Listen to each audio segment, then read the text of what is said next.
They say that time is a straight line, but in the world of love, hate, and fate, it's a circle that we can never escape. Every choice has a cost, every hero has a shadow, and every story has a soul. Welcome to Love, Hate, and Fate. The Blood-Bound Eclipse. Chapter 2. The adrenaline of the kill began to fade, replaced by a bone-deep ache that neither of them had felt in years. To a high ranker, exhaustion was a status effect you cleared with a potion. At level 1, it was a physical wall that turned their limbs into lead, the echo of the void. The tunnel narrowed, the walls shifting from natural stone to a disturbing ribbed obsidian that pulsed with a faint rhythmic violet light. It felt less like a cave and more like the throat of a gargantuan beast. Stop!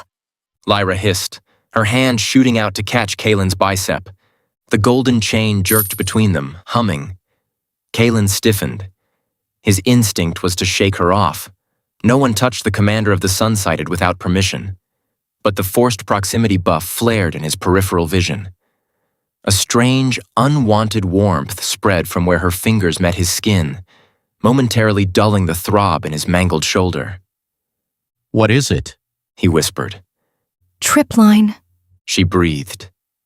She pointed to a thin, shimmering strand of spider silk stretched 6 inches off the ground. It wasn't organic. It glowed with a faint, sickly green magic. Scout Eye Trap. If we break it, every gloom stalker in this sector will know our coordinates. Kaelen looked at the wire, then at his heavy, clumsy boots. At level 65, he would have simply walked through the trap and incinerated whatever came to investigate. Now he felt like a bull in a glass shop. "I can't jump that without pulling you," Kaelen noted, eyeing the 5-foot limit of their chain. "We have to move in sync." Lyra rolled her eyes, though her face remained pale. Fine. On 3, and try not to land like a sack of coal, Sunbright. They moved together, a ragged, synchronized leap. As they crossed the wire, the system chimed softly in their ears. Sync rate increased, 1.2%. New utility unlocked, shared inventory, small. Slots, 5. Items placed in the void pocket can be accessed by both hosts. Great. Lyra muttered as they landed. Now I can see exactly how many useless holy metals you're carrying. "I have 2 bandages and a whetstone, Shadow."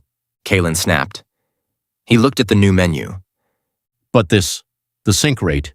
The system is rewarding us for acting as one." It's grooming us. Lyra corrected, her voice sharp. Don't mistake a leash for a reward. The first choice. They reached a fork in the passage. Above the left path, a blue screen shimmered. The Path of the Warrior, high risk, high XP. To the right, the Path of the Rogue, moderate risk, stealth required. Kaelen pointed left. "We need levels. We take the warrior's path." We have 1 rusted knife and a piece of driftwood, Kaelen.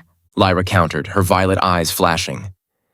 We take the rogue's path, or we'll be level 1 corpses before the hour is out. "I don't sneak." Kaelen growled. Then you die, and unfortunately I'm invited to the funeral. As they argued, a new notification drowned out their bickering. It wasn't the standard blue or red. It was a shimmering gold, pulsing with a heavy, ancient energy. Hidden quest triggered. The Mirror of Verity. Objective. Reach the reflection pool at the center of the crossroads. Reward. Class-specific skill unlock. Failure. Permanent stat reduction. The reflection pool wasn't in either tunnel. It was behind a wall of illusory vines directly between the 2 paths. Kaelen and Lyra exchanged a wary look. In the Labyrinth, hidden quests were the stuff of legends and nightmares.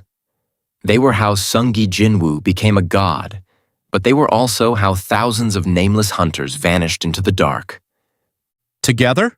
Kaelen asked, his hand hovering over his wooden training sword. Lyra gripped her rusted shiv, her knuckles white. If you trip, I'm leaving your arm behind. The reflection pool. They pushed through the vines and stumbled into a chamber that defied the laws of the dungeon. It was beautiful.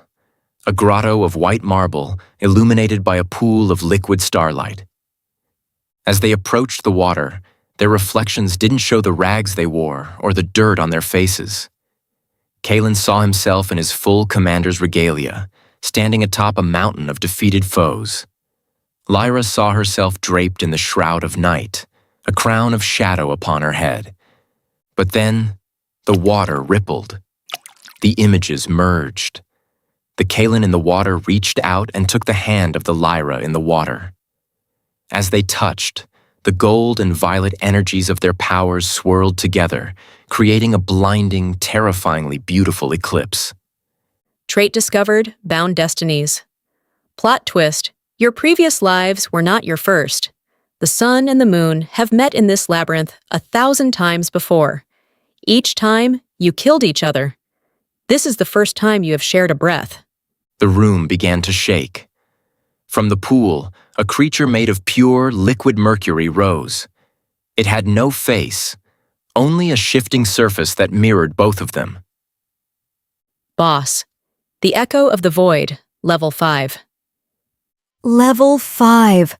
Lyra whispered, her breath hitching. We're only level 1. The math doesn't work, Kaelen. We can't win. The math works if we don't play by their rules, Kaelen said. He felt a strange surge of clarity. He looked at the golden chain. It wasn't just a tether. It was a weapon. Lyra, remember the forced proximity buff? We need to be closer than 3 feet. How much closer? Close enough that it can't get between us. The echo lunged, its arm transforming into a mercury blade. Kaelen didn't move away. He stepped into Lyra's space, wrapping his left arm around her waist and pulling her flush against his chest. The system screamed with light. Proximity, extreme, heart to heart. Buff multiplier 5 times. Temporary skill unlocked, Eclipse strike. Now! Kaelen roared. He swung his wooden sword, but as it passed through the golden chain, the wood was coated in Lyra's violet void fire. At the same time, Lyra drove her shiv forward, the blade extended by a beam of Kaelen's solar light. The combined strike hit the echo's core. The mercury shattered like glass. Boss defeated. XP gained, 1,500. Level up, 1 to 5. The chamber went silent. Kaelen was still holding Lyra, his heart thundering against her ribs. He could feel her pulse, rapid, frantic, and unmistakably alive. For a second, the hatred wasn't there. There was only the heat of the battle and the terrifying realization that her skin felt like silk against his calloused palms. Lyra was the first to pull away. Her face flushed a deep crimson that had nothing to do with exertion. She adjusted her rags, refusing to look at him. Don't ever do that again, she stammered. It worked, didn't it? Kaelen said, his voice rough. He looked at his character sheet. At level 5, he felt his strength returning, but something was different. His class had changed. It no longer said Fallen Sun. It said, The Solari Vanguard of the Eclipse. Lyra, he said, his voice turning serious. Look at your class. She pulled up her screen. Her breath caught. The Lunar Assassin of the Eclipse. We aren't just leveling up back to our old selves, she whispered, looking at the golden chain that seemed a little brighter now. The system isn't resetting us. It's merging us into something else. Before he could respond, a scream echoed from the warrior's path, the tunnel Kaelen had wanted to take. It was a human scream. A sun-sighted night. Kaelen's loyalty flared. My men, they're in trouble. Kaelen, wait! Lyra grabbed the chain. If you go out there, they'll see the link. They'll call us both traitors. I won't let them die, he said, his jaw set. If we're the Eclipse, then it's time we showed them what happens when the sun goes dark. New quest. The Betrayal of the Light. Objective. Save the sun-sighted squad without revealing your identity. Reward. Mystery loot box. Rank E. To be continued. This golden chain connected my soul to an enemy hero. At the reflection pool, our stats went back to 0. We're the Eclipse Vanguard, born of the void fire. The system's glitch just took our powers higher. The sun goes dark and the moon begins to bleed. A new eclipse is planting its first seed. We are the Eclipse. We are the Eclipse. The clock may have stopped for today, but the cycle continues. If you felt the love, shared the hate, or just want to see where fate takes us next, make sure to hit that subscribe button, ring the bell. Until the next chapter, thank you for watching Love, Hate, and Fate, and being part of the story.